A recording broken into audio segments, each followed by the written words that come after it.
The clock on the hospital wall read 11:47 p.m. when Keisha finally walked out of the emergency room doors. Her feet ached in her worn sneakers, and her scrubs felt heavy with the weight of another long shift. 12 hours of non-stop patients, worried families, and medical emergencies had drained her completely. All she wanted was to get home, take a hot shower, and maybe catch a few hours of sleep before her next shift started. She pulled her thick winter coat tighter around her shoulders as the cold air hit her face. The weather forecast had mentioned snow, but this felt different. The wind was picking up, and she could already see small flakes starting to dance under the parking lot lights. Keisha hurried to her old Honda Civic, the one with the dent on the passenger side and the heater that only worked when it felt like it. As she started the engine, she noticed her gas tank was nearly empty. Again. Money had been tight lately, tighter than usual. Between her student loans from nursing school, rent on her small apartment, and helping her mother with groceries, there wasn't much left over. She made a mental note to stop at the gas station tomorrow morning before work. The drive home, usually, took about 20 minutes through the quiet suburban roads. Keisha had discovered this route 3 years ago, when construction on the main highway had forced her to find an alternative. She'd stuck with it even after the construction ended because it was peaceful, especially during night shifts. No traffic, no rush, just her thoughts and the radio playing softly in the background. Tonight felt different, though. The snow was coming down harder now, and the wind was making her small car rock slightly. She turned up the heat, hoping it would actually work, and was relieved when warm air finally started flowing from the vents. Her phone buzzed with a text message. It was from her mother, asking if she'd made it home safely yet. Keisha smiled despite her exhaustion. Her mom worried about her driving home so late, especially in bad weather. She'd respond once she got home. The road ahead was getting harder to see. What had started as light flakes was now a proper snowfall, the kind that made everything look like a snow globe someone had shaken too hard. Keisha slowed down and turned on her high beams, squinting through the windshield as her wipers worked overtime to keep the glass clear. She'd grown up in Michigan, so snow wasn't anything new. She'd driven through plenty of winter storms before, but something about tonight felt more intense. The weather app on her phone had said light snow, maybe an inch or two. This looked like it was going to be much more than that. As she carefully navigated a curve in the road, her headlights caught something unusual ahead. At first, she thought it might be a mailbox or maybe some debris that had blown into the road. But as she got closer, she realized it was a car. A dark sedan sat at an odd angle on the shoulder, partially hidden by the snow that was already starting to pile up around it. Most people would have assumed it was abandoned and kept driving. After all, it was nearly midnight. The snow was getting worse by the minute, and she was exhausted. The smart thing to do would be to call it in when she got home and let the police handle it. But Keisha wasn't most people. 3 years of working in emergency medicine had taught her to trust her instincts, and right now, those instincts were telling her something was wrong. She pulled over about 50 feet past the car, put on her hazard lights, and grabbed the flashlight she kept in her glove compartment. The wind hit her immediately as she stepped out of her car, and the snow stung her face. She pulled her hood up and walked carefully toward the stranded vehicle, her flashlight beam cutting through the swirling snow. The car's engine was off, and there were no lights on inside. It looked like it had been there for a while, based on how much snow had already accumulated on the roof and hood. She approached the driver's side window and peered inside. The interior was dark, but her flashlight revealed someone slumped over the steering wheel. An older man, probably in his 60s or 70s, wearing a heavy winter coat. He wasn't moving. Keisha's medical training kicked in immediately. She tried the door handle and was surprised when it opened easily. The man was unconscious, his breathing shallow and labored. His skin felt cold to the touch, too cold. She checked for a pulse and found one, but it was weak and irregular. Looking around the car, she spotted several clues that painted a picture of what had happened. There was a medical alert bracelet on his wrist indicating he was diabetic. An empty glucose gel packet sat on the passenger seat, along with what looked like a blood sugar monitor. His phone was dead, probably had been for hours. The timeline became clear to her. He'd probably felt his blood sugar dropping while driving, tried to pull over safely and lost consciousness before he could call for help or treat himself. With the temperature dropping and his car's engine off, hypothermia was setting in on top of his diabetic emergency. She pulled out her own phone and dialed 911, but the news wasn't good. The dispatcher explained that emergency services were completely overwhelmed. The storm had caused multiple accidents across the county, and it could be several hours before an ambulance could reach their location. The roads were becoming impassable, and they were advising people to shelter in place. Several hours. Keisha looked at the unconscious man and knew he didn't have several hours. His breathing was getting more shallow, and his lips were starting to turn blue. The temperature was dropping fast, and the snow was coming down even harder now. She had two choices. She could wait with him in his car and hope help arrived in time, or she could try to get him to the hospital herself. The nearest emergency room was about 45 minutes away on a good day. In this weather, with these road conditions, it could take twice as long. But it was still faster than waiting for an ambulance that might not come at all. The decision wasn't really a decision at all. Keisha ran back to her car and pulled it up closer to his. She grabbed the emergency blankets she kept in her trunk, the ones her father had insisted she carry after hearing too many stories about people getting stranded in winter weather. She also took the glucose tablet she kept for her own father, who was also diabetic. Moving an unconscious person by herself wasn't easy, especially in the snow and wind. But Keisha had learned proper lifting techniques in nursing school, and adrenaline gave her strength she didn't know she had. She managed to get him into her passenger seat, wrapped him in every blanket she had, and cranked up the heat as high as it would go. His wallet had fallen out during the move, and she saw his name on his driver's license. Robert Harrison, age 68. His address showed he lived in one of the wealthy suburbs about an hour away. He was a long way from home. As she started driving toward the hospital, Keisha began talking to him, using the techniques she'd learned for keeping semi-conscious patients engaged. She told him her name, explained what was happening, and assured him that help was coming. Every few minutes she checked his pulse and breathing. The drive was the longest of her life. The snow was relentless, and visibility was almost zero. She had to drive slowly, but not too slowly, balancing safety with the urgent need to get Robert medical attention. Her hands gripped the steering wheel so tightly that her knuckles were white, and she found herself holding her breath around every curve. Halfway to the hospital, Robert began to stir slightly. Keisha continued talking to him, telling him to stay with her, that they were almost there. She gave him small amounts of the glucose tablets, hoping to help stabilize his blood sugar. When the hospital finally came into view through the snow, Keisha had never been so relieved to see those familiar emergency room lights. She pulled up to the ambulance bay and ran inside, calling for help. Within minutes, a team of medical professionals was taking care of Robert, getting him onto a gurney and into the warmth of the hospital. As she watched them wheel him away, Keisha realized she was shaking, not from the cold, but from the magnitude of what had just happened. She'd found a stranger dying in a snowstorm and somehow managed to save his life. The emergency room staff took her information for their records, but in the chaos of the night and the storm-related emergencies flooding in, the paperwork got misplaced. Keisha didn't mind. She wasn't looking for recognition or thanks. She'd simply done what needed to be done. As she finally drove home through the still falling snow, Keisha had no idea that her simple act of kindness was about to change her life forever. The emergency room doors slid shut behind Keisha as she watched the medical team rush Robert down the hallway. Her heart was still pounding from the intense drive through the storm. She stood there for a moment, snow melting off her coat and forming small puddles on the hospital floor.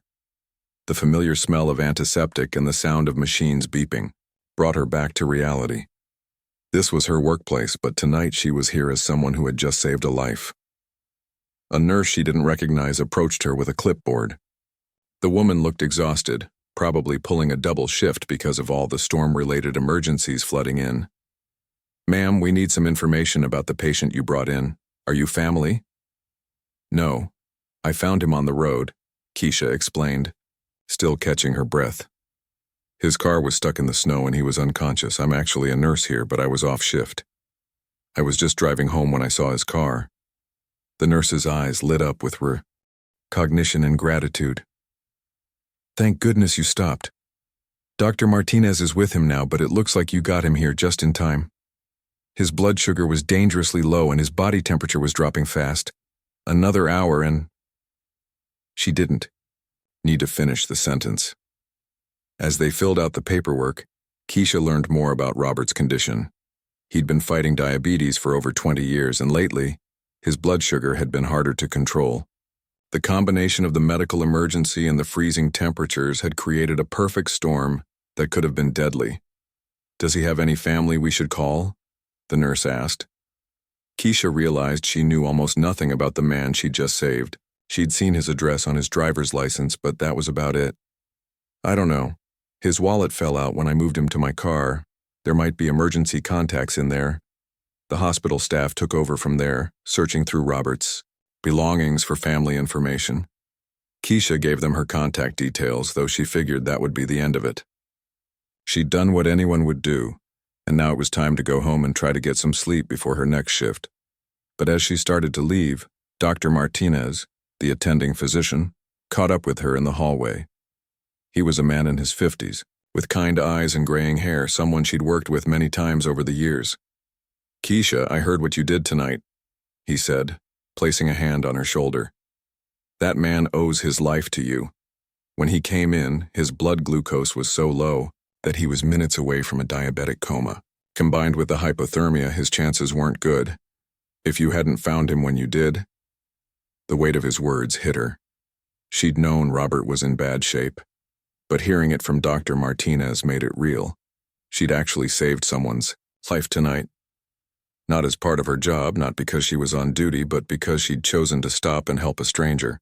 I just did what felt right, she said quietly. Anyone would have done the same thing. Dr. Martinez shook his head. No, Keisha. Not everyone would have stopped. Not everyone would have known what to do. And not everyone would have made that drive in this weather. What you did tonight was extraordinary. As Keisha finally made it home, the storm was still raging outside her small apartment. She peeled off her wet clothes and stood under the hot shower, letting the events of the night sink in. Her body was exhausted, but her mind was wide awake, replaying every moment from finding Robert's car to watching him disappear down the hospital corridor. She thought about the split-second decision to pull over. What if she'd been too tired? What if she'd decided it wasn't her problem? What if she'd convinced herself that someone else would help him? The thought made her shiver despite the hot water. Over the next 3 days, Keisha found herself thinking about Robert often. During her shifts at the hospital, she'd catch herself wondering how he was doing. She asked around, but because she wasn't family and hadn't been his official nurse, the staff couldn't give her detailed information. All she knew was that he was stable and recovering. On her second day back at work, she overheard 2 nurses talking about him during their break. The man from the Snowstorm is doing so much better, one of them said. His daughter flew in from California. He keeps asking about the woman who saved him, but somehow the paperwork got mixed up in all the chaos that night. He doesn't even know her full name. Keisha almost spoke up, but something held her back. She wasn't looking for thanks or recognition. She'd done what felt right in the moment, and that was enough for her. Besides, she and Robert lived in completely different worlds. His address had shown he was from one of the wealthiest neighborhoods in the area, while she scraped by in her 1-bedroom apartment counting every dollar. On the 3rd day, her curiosity got the better of her. During her lunch break, she walked past the recovery ward where Robert was staying. Through the partially open door, she could see him sitting up in bed, looking much healthier than when she'd found him. A woman in her 30s sat beside him, probably his daughter. They were looking at something on a tablet, and she could hear Robert's voice, though she couldn't make out the words. For a moment, she considered going in to say hello, but then she heard him talking to his daughter about trying to find the angel who saved my life. He was describing the events of that night, how he'd been driving home from a business dinner when he'd started feeling the symptoms of low blood sugar. He'd pulled over thinking he could treat it himself but had lost consciousness before he could reach his glucose tablets. She appeared out of nowhere, he was saying. In the middle of that storm, when no one else would have stopped. She risked her own safety to save a complete stranger. I have to find her, I have to thank her properly. His daughter's voice was gentle but concerned. Dad, you've been asking everyone. The hospital staff, the police, even the local news stations. Maybe she doesn't want to be found. Maybe she's just a private person who did a good deed and wants to move on. No, Robert said firmly. Someone like that, someone who would risk everything to save a stranger's life, deserves to be recognized. I won't give up until I find her. Keisha backed away from the door, her heart racing. She wasn't sure how she felt about being called an angel or about Robert's determination to find her. Part of her was touched by his gratitude, but another. Part of her was nervous about the attention. She'd grown up being taught to help others without expecting anything in return. Her grandmother had always said that good deeds were their own reward. That evening, as she was getting ready for another night shift, her phone rang. It was her mother, calling for their weekly check-in. How's my hardworking daughter doing? Her mom asked, the warmth in her voice making Keisha smile. I'm okay, Mom, just tired. It's been a busy week at the hospital. Anything interesting happen? Keisha hesitated. She hadn't told anyone in her family about the rescue, not because she was keeping it secret, but because it hadn't seemed like a big deal at the time. Now, 3 days later, she was starting to understand that maybe it was a bigger deal than she'd thought. Actually, something did happen, she said, and found herself telling her mother the whole story. Her mom listened quietly, occasionally making small sounds of amazement or concern. When Keisha finished, there was a long pause before her mother spoke. Baby, do you realize what you did? You saved that man's life, and not just because you're a nurse, but because of who you are as a person. I'm so proud of you. I just did what anyone would do, Mom. No, sweetheart, not everyone would do what you did. You have a gift, not just for medicine, but for caring about people, even strangers. That's special. After hanging up with her mother, Keisha sat in her small living room, looking out at the city lights through her window. The storm had passed, but its effects were still visible in the piles of snow lining the streets. She thought about Robert, probably lying in his hospital bed right now, determined to find the woman who'd saved his life. She had no idea that across town, Robert was indeed awake, staring at the ceiling and planning his search. His daughter had hired a private investigator to help track down every nurse named Keisha in the metro area. Robert had connections in the business community, resources that could help him find answers. He was a man who'd built a successful company by being persistent and thorough, and he was applying those same skills to finding his rescuer. What neither of them knew was that their paths would cross again much sooner than either expected, and, when they did, it would change both their lives in ways they couldn't imagine. As Keisha drifted off to sleep that night, she had a strange feeling that her quiet life was about to become a lot more complicated. She was right, but she had no idea just how much her simple act of kindness was about to transform everything. Robert Harrison had never been the type of man to give up easily. During his 40-year career building his medical supply company from a small garage operation into a multi-million-dollar business, he'd learned that persistence usually paid off. Now, lying in his hospital bed on his second day of recovery, he was applying that same determination to finding the woman who had saved his life. His daughter Claire sat beside him, laptop open, looking exhausted from flying in from Los Angeles the moment she'd heard about the accident. She'd been trying to talk him out of his search mission for the past hour, but Robert's mind was made up. Dad, you need to focus on getting better, Claire said, closing the laptop with a gentle snap. The doctor said you're doing well, but you still need rest. This obsession with finding some mystery nurse isn't helping your recovery. She's not some mystery nurse, Robert replied, his voice gaining strength. She's the reason I'm alive to have this conversation with you. Do you understand what could have happened if she hadn't stopped? If she'd just driven past like everyone else probably did? Claire's expression softened.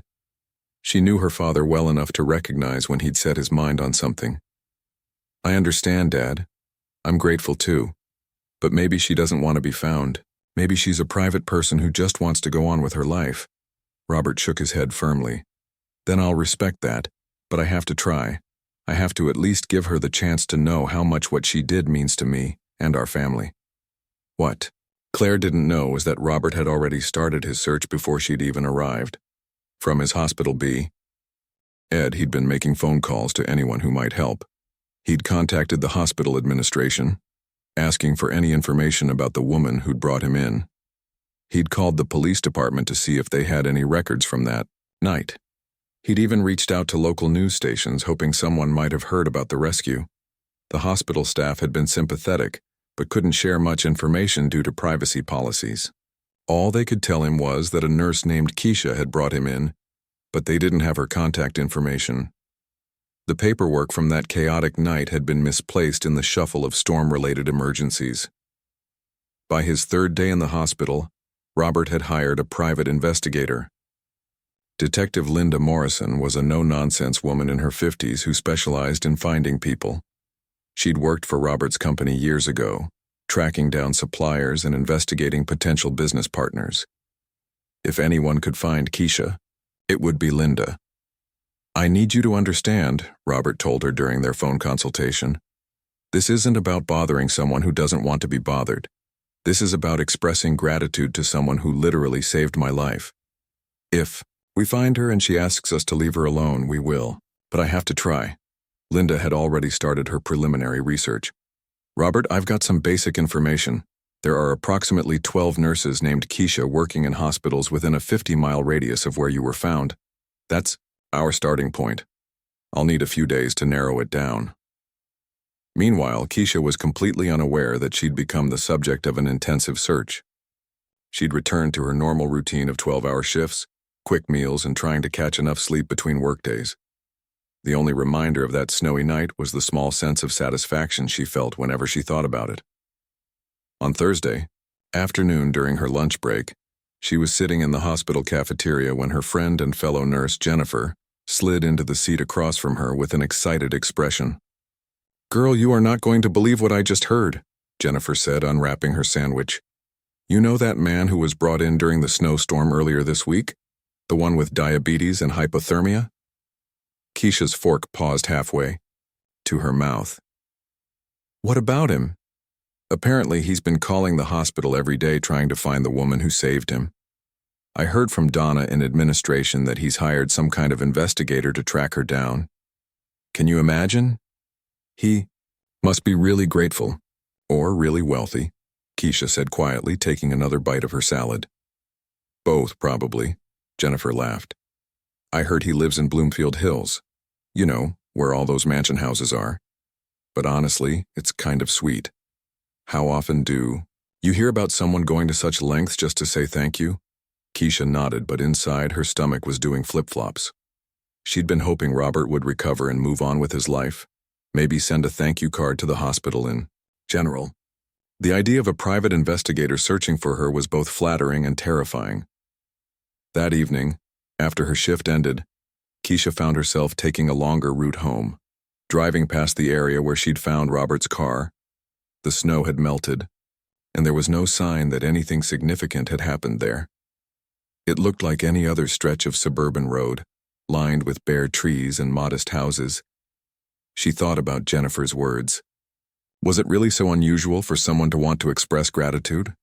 Maybe in her world, where people often struggled just to get by, grand gestures seemed excessive. But perhaps in Robert's world, hiring an investigator was just how things got done. 2 days later, Linda Morrison had narrowed her search down to 3 potential candidates. She'd eliminated most of the nurses based on shift schedules, hospital locations, and other factors. Of the remaining 3, 1 worked at the hospital where Robert had been treated, 1 worked at a competing hospital across town, and 1 worked at a small clinic in the suburbs. Linda decided to start with the hospital where Robert had been treated, since it made the most sense geographically. She couldn't directly ask hospital administration about specific employees, but she had other ways of gathering information. On Saturday morning, Linda positioned herself in the hospital parking garage during shift change. She'd obtained photos of all three potential candidates from public social media profiles and professional licensing websites. Her plan was simple: observe and identify. At 7:15 a.m., she spotted her target, a young black woman in scrubs walking across the parking garage, looking tired but moving with purpose. Linda compared her to the photo on her phone. The height was right, the general appearance matched, and most importantly, this woman was walking toward a Honda Civic that matched the description Robert had given of the car that had brought him to the hospital. Linda followed at a distance as Keisha drove out of the parking garage. She noted the license plate number and the route Keisha took through the suburban streets. When Keisha pulled into the parking lot of a small apartment complex, Linda made note of the address. But Linda was a professional. She wouldn't approach Keisha directly or share her address with Robert without being absolutely certain she had the right person. Instead, she spent the next day doing background research. She confirmed Keisha's employment at the hospital, verified that she'd been working the night shift during the storm, and even discovered that Keisha drove the same route home that would have taken her past the location where Robert's car had been found. On Monday morning, Linda called Robert with her findings.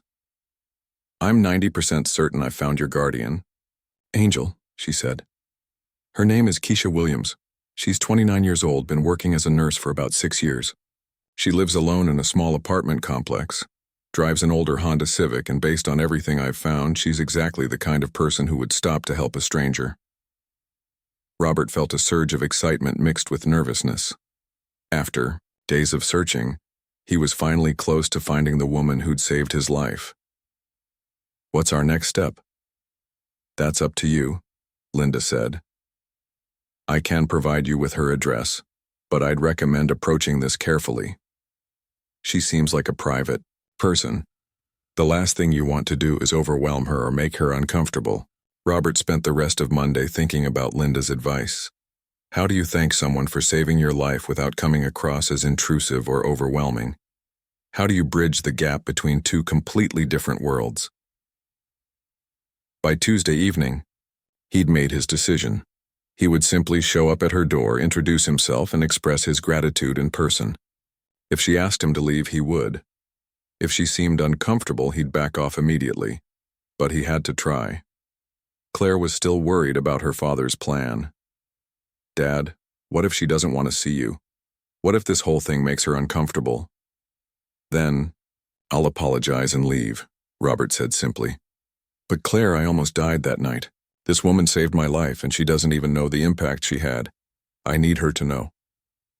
On Wednesday afternoon, Robert was finally discharged from the hospital.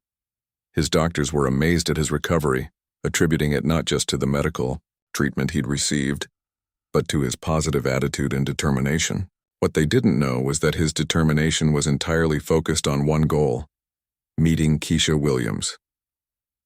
As he and Claire drove home from the hospital, Robert stared out the window at the suburban streets where his near-death experience had occurred. Somewhere in this area lived the woman who'd given him a second chance at life.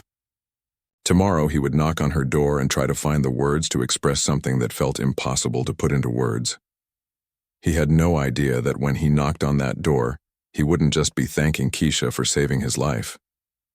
He was about to change her life in ways neither of them could imagine. Thursday evening started like any other for Keisha. She'd just finished a particularly challenging shift at the hospital, dealing with 3 emergency cases and a patient who'd coded twice. During her 12 hours on duty, her feet were killing her, and all she wanted was to heat up some leftover soup, maybe watch a little television and get to bed early. Her small apartment felt like a sanctuary after the chaos of the hospital. She kicked off her shoes by the door, tossed her keys on the kitchen counter, and headed straight for the shower. The hot water helped wash away the stress of the day, and for a few minutes she let herself relax completely. She was in her comfortable pajamas, stirring soup on the stove when she heard the knock on her door. 3 gentle but firm knocks that seemed oddly formal. Keisha glanced at the clock on her microwave. 7:30 in the evening. She wasn't expecting anyone. Her first thought was that it might be her neighbor, Mrs. Patterson, who occasionally stopped by to borrow something or just chat. But Mrs. Patterson usually called out her name when she knocked. This felt different. Keisha turned off the stove and walked to her front door, checking the peephole. What she saw made her freeze. An older white man stood on her doorstep, well dressed in a dark coat holding what looked like flowers. Behind him stood a younger woman, probably in her 30s, with the same worried expression on her face. For a moment, Keisha wondered if they had the wrong apartment. People from their world didn't usually show up in her neighborhood, especially not at her door. She was about to call out and tell them they might be looking for someone else when something about the man's face seemed familiar. It took her a few seconds to place him. Without the hospital gown, without the pallor of hypothermia, without the unconscious stillness she remembered from that snowy night, he looked completely different. But those were definitely the same eyes she'd seen when he'd briefly stirred during their drive to the hospital. Her heart started racing. How had he found her? And more importantly, what did he want? She unlocked the door and opened it slowly, leaving the security chain attached. "Can I help you?" Robert's face immediately lit up with recognition and emotion. "Are you Keisha Williams?" When she nodded, not trusting her voice, tears began forming in his eyes. "My name is Robert Harrison.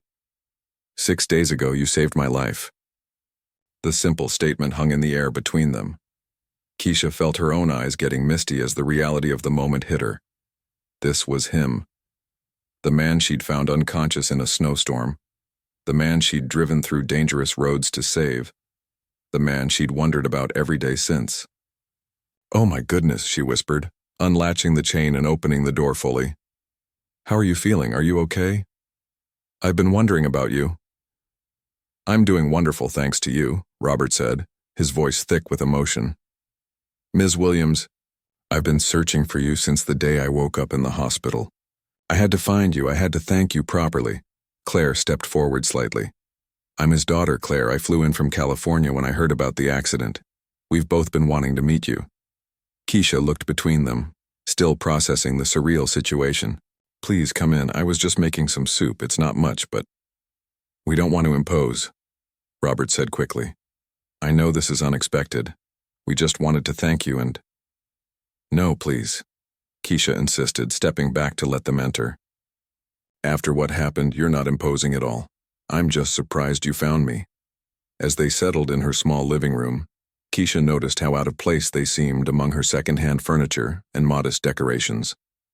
But Robert and Claire didn't seem to notice or care. Their attention was entirely focused on her. "Ms. Williams," Robert began, then paused.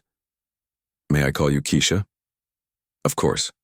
Keisha, I need you to understand something. When you found me that night, I was dying. The doctors told me that my blood sugar had dropped to dangerous levels, and combined with the hypothermia, I probably had less than an hour left. Maybe less?" Claire nodded, her voice gentle but serious. "They said if you'd found him even 30 minutes later, it might have been too late." The weight of their words hit Keisha hard. She'd known Robert was in bad shape that night. But hearing it stated so directly made her realize just how close she'd come to finding a dead man instead of an unconscious one. "I'm just glad I decided to stop," she said quietly. "I almost didn't. I was tired, the storm was getting worse, and I figured someone else would help." "But you did stop," Robert said, leaning forward slightly. "When it mattered most, when a stranger's life hung in the balance, you chose to help. Do you know how rare that is?" Keisha shook her head. "I think you're giving me too much credit. I'm a nurse. Helping people is what I do." "No," Claire said firmly. "You weren't on duty that night. You weren't being paid to help. You were exhausted, driving home in dangerous weather. And you still stopped for someone you'd never met.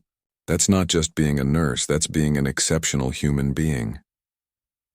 For the next hour, they talked about that night from different perspectives. Robert shared what he remembered, the growing confusion as his blood sugar dropped, the decision to pull over, the fear as he realized he was losing consciousness. Keisha told them about finding his car, making the difficult decision to move him, and the terrifying drive to the hospital. "I kept talking to you during the drive," she said. "I learned in nursing school that unconscious patients can sometimes hear voices, and I wanted you to know someone was there." Robert's eyes filled with tears again. I remember bits and pieces, a gentle voice telling me I was going to be okay. I thought I was dreaming, or maybe. He paused, looking embarrassed. What? Keisha prompted. I thought maybe it was an angel. I know that sounds silly, but in my state, hearing that voice in the darkness, it felt like divine intervention.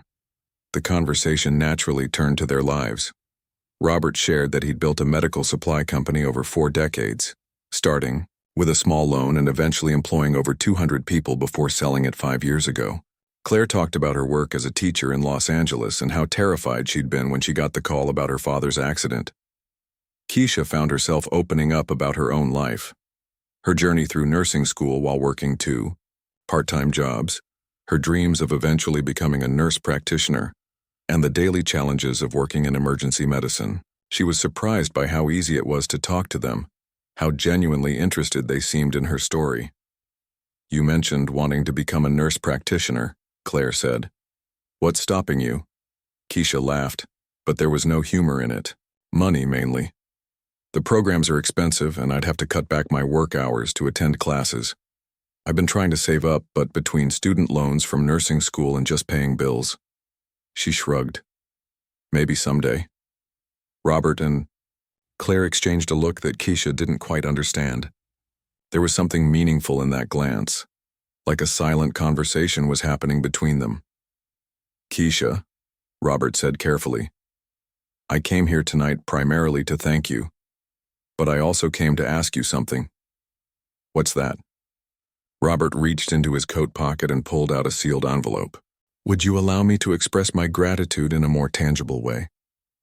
Keisha looked at the envelope suspiciously. Mr. Harrison, if that's money, I can't accept it. I didn't help you for a reward. I know you didn't, Robert said gently. That's exactly why you deserve it. Keisha, you gave me the greatest gift possible. You gave me my life back. You gave Claire her father back. You gave my future grandchildren the chance to know their grandfather. How do you put a price on something like that? You don't, Keisha said firmly. That's the point. Some things can't be bought or sold. Claire leaned forward. Keisha, my father is a stubborn man. When he sets his mind on something, he doesn't give up easily. He's been planning this since he woke up in the hospital. Planning? What? Keisha asked, though part of her was afraid to hear the answer. Robert held up the envelope. The chance to help you build the future you've been working toward. The chance to turn your act of kindness into something that will help thousands of other people. The envelope seemed to grow heavier in Robert's hands as the 3 of them sat in silence. Keisha stared at it, knowing that whatever was inside was about to change everything. She had no idea just how dramatically her quiet life was about to transform, or that the man she'd saved in a snowstorm was about to become the key to dreams she'd almost given up on. Outside her small apartment, the world continued as normal. But inside that modest living room, 3 lives were about to intersect in a way that would create ripples far beyond anything any of them could imagine. Keisha stared at the envelope. In Robert's hands, her heart pounding so loud she was sure they could hear it. The small living room felt even smaller now, filled with an energy she couldn't quite name. Whatever was in that envelope, she knew it was going to change everything. Mr. Harrison, she began, but he held up a gentle hand. Please call me Robert. And before you say anything else, I want you to know that what's in here isn't charity. It's not a handout. It's an investment in someone who has already proven that she makes the world a better place. Claire nodded encouragingly. Keisha, my father spent 3 days in the hospital thinking about this. He didn't make this decision lightly. Robert took a deep breath and handed her the envelope. 6 days ago, you saved my life without knowing anything about me. You didn't know if I was rich or poor, good or bad, worthy or unworthy. You just saw someone who needed help, and you helped. That tells me everything I need to know about your character. With trembling fingers, Keisha opened the envelope. Inside were several documents, but the first thing she saw was a letter written in Robert's careful handwriting. She began reading aloud, her voice getting quieter with each word. Dear Keisha, by the time you read this, I hope I've been able to thank you in person for saving my life. But words alone cannot express what you've given me and my family. You've given me the chance to see my daughter graduate from her master's program next year. You've given me the opportunity to walk her down the aisle someday. You've given me the possibility of holding grandchildren I might never have met." She paused, looking up at Robert, who was watching her with gentle eyes. "The documents in this envelope represent my attempt to give something back to you, and through you to countless others who will benefit from your skills and compassion. Please don't see this as payment for what you did. See it as an investment in the incredible things you're going to do in the future." Keisha's hands were shaking as she looked at the next document. It was an official letter from the University of Michigan's nursing program. As she read, her eyes grew wider and wider. "This is a full scholarship," she whispered, "for the nurse practitioner program. Tuition, books, everything." "Keep reading," Claire said softly. The next document made Keisha sit down hard on her couch. It was a contract for a monthly stipend that would cover her living expenses for the entire 2 years of the program. She wouldn't have to work while going to school. She could focus entirely on her studies. But the final document left her speechless. It was the incorporation papers for the Keisha Williams Foundation, established to provide scholarships and support for healthcare workers pursuing advanced education. "I don't understand," she said, looking between Robert and Claire. "This is too much. I can't accept all this." Robert moved to sit beside her on the couch, his voice gentle but firm. "Keisha, I sold my company 5 years ago for more money than I could spend in 3 lifetimes. Since then, I've been looking for meaningful ways to give back, especially in healthcare. Your story, what you did for me, what you do every day as a nurse, it's exactly the kind of thing I want to support." "But a whole foundation?" Keisha asked, still staring at the papers. Claire pulled out her tablet and showed Keisha a presentation they'd prepared. "We've already consulted with lawyers and accountants. The foundation will start with enough funding to support 10 healthcare workers each year. As it grows, we hope to help hundreds of people pursue advanced degrees in nursing, emergency medicine, and other critical fields." "And you want to name it after me?" Keisha felt overwhelmed by the magnitude of what they were proposing. "You'll be more than just the name," Robert explained. "We want you to help run it. While you're in school, it will be managed by a board of directors. But once you graduate, we'd like you to serve as the foundation's director. You understand the challenges healthcare workers face because you've lived them." Keisha stood up and walked to her small kitchen window, looking out at the parking lot of her apartment complex. Just a week ago, she'd been worried about how to pay for gas. Now these people were talking about foundations and scholarships and changing the lives of hundreds of healthcare workers. "Why me?" she asked, turning back to face them. "You could have started this foundation anyway, helped people anyway. Why does it have to be connected to what happened that night?" Robert's expression grew serious. "Because what happened that night showed me something I'd been missing. I've been successful in business. I've made good investments. I've donated to charities. But I'd never met someone who embodied the kind of selfless service that makes the world actually better. You didn't save my life because it was your job. You didn't do it for recognition or reward. You did it because it was the right thing to do." He paused, gathering his thoughts. "I've been looking for a way to make my wealth meaningful, and you showed me how. By supporting people like you, people who dedicate their lives to helping others, I can create a legacy that matters." Claire added, "Plus, we've already started researching the nursing shortage in this area. There are hundreds of nurses who want to advance their education but can't afford it. Imagine if we could remove that barrier for even a fraction of them." Keisha walked back to the couch and picked up the scholarship documents again. The University of Michigan Nurse Practitioner program was one of the best in the country. She'd looked into it years ago but had given up when she saw the cost. "I need time to think about this," she said finally. "This is incredible, and I'm grateful, but it's also overwhelming. A week ago, I was just a regular nurse trying to pay her bills. Now you're talking about foundations and scholarships and changing people's lives." "Of course," Robert said immediately. "Take all the time you need. But Keisha, I want you to know something. Whether you accept this or not, you've already changed my life. You've reminded me that there are still people in this world who do the right thing simply because it's right." Claire reached into her purse and pulled out a business card. "This has my father's contact information and mine. We're flying back to California tomorrow, but we'll be back next week if you want to discuss this further. As they prepared to leave, Robert turned back one more time. Keisha, can I ask you something? Sure. That night when you saw my car on the side of the road, what made you stop? You must have been tired, the weather was dangerous. It would have been easier to keep driving. Keisha thought for a moment. My grandmother raised me for a few years.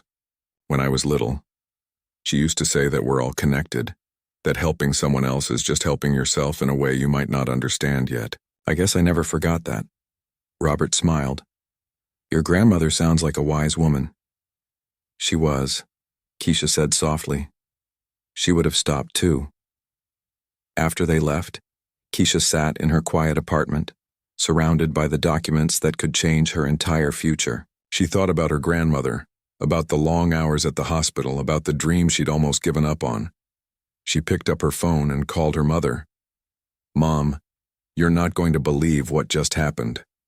3 hours later, after explaining everything twice and answering 100 questions, her mother's voice was filled with emotion. Baby, your grandmother always said that kindness comes back to you in ways you never expect. Looks like she was right. 2 days later, Keisha called Robert and accepted his offer. 6 months after that, she started the nurse practitioner program at the University of Michigan. She graduated with honors 2 years later and immediately began working at a community health clinic in an underserved area of Detroit. The Keisha Williams Foundation grew beyond everyone's expectations. In its first 5 years, it provided scholarships to over 200 healthcare workers. Many of them went on to work in underserved communities, multiplying the impact of Robert's investment and Keisha's initial act of kindness. Robert often visited the clinic where Keisha worked, sometimes bringing his grandchildren to show them what real heroes looked like. He would tell anyone who listened that the best business decision he'd ever made wasn't buying or selling a company. It was investing in a nurse who had stopped to help a stranger on a snowy night. Keisha kept a photo on her office wall of that stretch of road where she'd found Robert's car. Whenever she had a difficult day, she would look at it and remember her grandmother's words about kindness and connection. She would think about how one moment of choosing to help had created ripples that touched hundreds of lives. Sometimes the smallest acts of kindness create the biggest changes, and sometimes saving one life means saving many more than you ever imagined possible.